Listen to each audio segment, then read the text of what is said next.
جو اپنی غلطی تسلیم کر لیتا ہے وہ دوسروں سے نہیں خود سے جیت جاتا ہے۔ یہی پہلا قدم ہے اصلاح کی طرف۔ انسان اس وقت بہتر بنتا ہے جو وہ دوسروں کو بدلنے سے پہلے خود کو سمجھنے لگتا ہے۔ اصلاح کا سفر تب شروع ہوتا ہے جب تم دوسروں کے گناہ نہیں اپنے عیب تلاش کرنے لگو۔ جو دل صاف رکھتا ہے اس کے الفاظ میں بھی نور اتر آتا ہے، یہی اصل عبادت ہے۔ اصلاح کا اصل مطلب یہ نہیں کہ سب بدل جائیں، بلکہ یہ کہ تم برائی میں شامل نہ ہو، چاہے اکیلے ہی کیوں نہ رہو۔ کبھی خود کو غلط مان لینا بھی سب سے بڑی دانشمندی ہوتی ہے، کیونکہ یہی دل کو نرمی سکھاتی ہے۔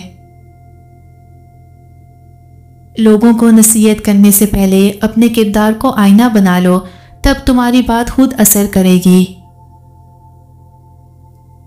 جو دلوں کو جوڑتا ہے وہ مسجدیں بنانے والے سے کم نہیں، کیونکہ وہ ایمانوں کو زندہ کرتا ہے۔ دنیا کو بدلنے کا جنون چھوڑ دو، اپنی نیت صاف رکھو، دنیا خود بدلنے لگے گی۔ جو اپنے اندر کے شور کو خاموش کر لے وہی دنیا کے شور سے بچ سکتا ہے، یہی روح کی اصلاح ہے۔